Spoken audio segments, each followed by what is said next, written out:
Challenge చేసి చెప్తున్నా. ఈ విజయవాడలను పుట్టా, ఈ విజయవాడలో పెరిగాను, ఇక్కడ ఛాలెంజ్ చేసి చెప్తున్నా. బంచ తొడగట్టి గెలుస్తాడు అంటాను. ఎవరు రాడు చెప్తున్నాగా. బంచ నాకు 2 ఎకరాల పొలం ఉంది, 2 ఇళ్ళు ఉన్నాయి.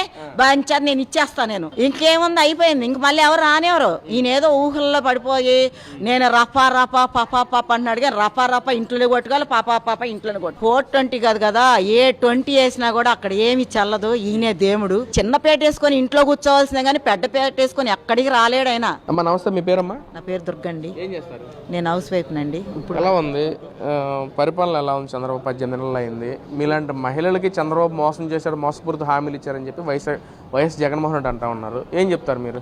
ఆయన ఏం మోసం చేయలేదండి. ఆయన 2000 రూపాయల పెన్షన్ 3000 రూపాయలు చేస్తాను ఎమ్మట ఎక్కినంటున్నా అని చెప్పి ఆయన తాపకు 250, తాపకు 250, తాపకు 250 రూపాయలు పెంచాడు జగన్ బాబు గారు. మన చంద్రబాబు నాయుడు గారు వస్తమే 4000 రూపాయలు ఇచ్చాడు. వికలాంగులకి 6000 రూపాయలు ఇచ్చాడు. అలాంటిది ఇప్పుడు ఆయన దేవుళ్ళ కొలుస్తున్నారు.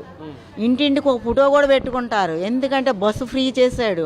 పాస్ పనులకి వెళ్ళేవాళ్ళు 2000, 3000 ఇచ్చేవాళ్ళకి, ఇంటింటికి వెళ్ళే పనులు చేసుకున్న వాళ్ళు ఇప్పుడు బస్సు ఫ్రీకి వాళ్ళకి డబ్బులు మిగులుతాయని చాలా ఆనందం పడి పిల్లలు 4 ఉంటే 4 వేసాడు డబ్బులు, 3 ఉంటే 3 వేసాడు. ఇప్పుడు చక్కగా వాళ్ళు డబ్బులు కూడా బ్యాంకులో దాచుకుంటున్నారు కష్టపడి. అంతేగాని వాళ్ళు చంద్రబాబు నాయుడు గారు మంచి ఆయన కాదు, ఆయన పరిపాలన బాగోలేదని ఎవరు అనరు.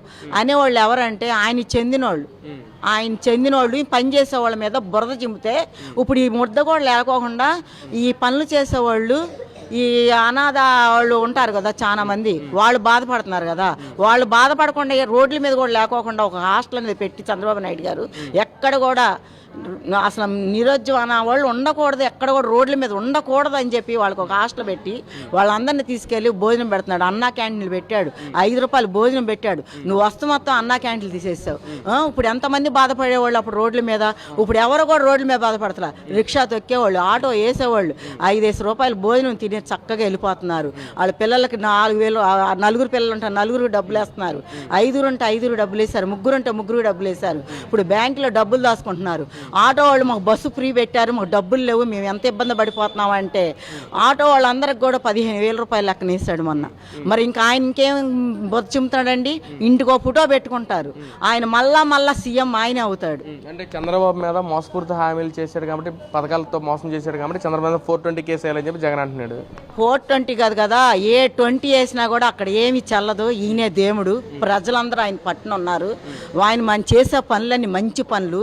ఎవరైతే మంచి పనులు చేస్తారో ఆయనే దేవుడు అనుకుంటారు.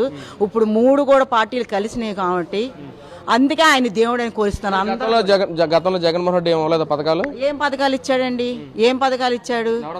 ఏమి ఇచ్చాడు? నవరత్నాలు ఎవరికి ఇచ్చాడు? నవరత్నాలు ఆయన మాటలు నవరత్నాలను తల మీద రుద్దుతాను ముద్దులు పెడతామా? అదా నవరత్నాలు? ఆయన చేసినవన్నీ అంతా బూటకం మాటలు, బూటకం వేషాలు. ఆయన దగ్గర ఎంపీలు, ఎమ్మెల్యేలు కూడా మంచిగా చేయలా. అయితే జనాలందరూ మిమ్మల్ని ఎందుకు ఓడిస్తారు? మీరు మంచి ప్రభుత్వం అవుతే, మిమ్మల్ని మంచిగా చేస్తే జనాలందరూ మంచిగా మిమ్మల్ని ఇంకోసారి ఎక్కించేవాళ్ళు.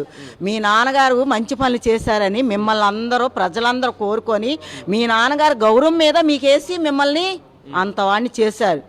మీ నాన్నగారు పేరు తీసేశారు. మీరు చేసిన పనులన్నీ పక్కనే పెట్టేశారు. మీరు చేసేవన్నీ మీ పనులు ఎవరికి నచ్చలేదు, అందుకే పక్కన పెట్టారు. చంద్రబాబు నాయుడు గారిని, మోడీ గారిని, కళ్యాణ్ బాబు గారు కావాలనుకొని పార్టీకి చేశారు, పని చేశారు. ఇదే లాస్ట్ మాట. ఇక నమస్కారం. 29 ఎవరు గెలుస్తారు మరి? చంద్రబాబు నాయుడే వస్తారు. జగనే గెలుస్తాడు అంటాను. ఎవరు రాడు చెప్తున్నాగా. బంచాత్ నాకు 2 ఎకరాల పొలం ఉంది, 2 ఇళ్ళు ఉన్నాయి. బంచాత్ నేను ఇచ్చేస్తా. నేను జగన్ గెలవడు, చంద్రబాబు నాయుడే గెలుస్తాడు. ఛాలెంజ్ చేసి చెప్తున్నా. ఈ విజయవాడలను పుట్టా, ఈ విజయవాడలో పెరిగాను, ఇక్కడ ఛాలెంజ్ చేసి చెప్తున్నా. బంచ తొడగట్టి చెప్తున్నా.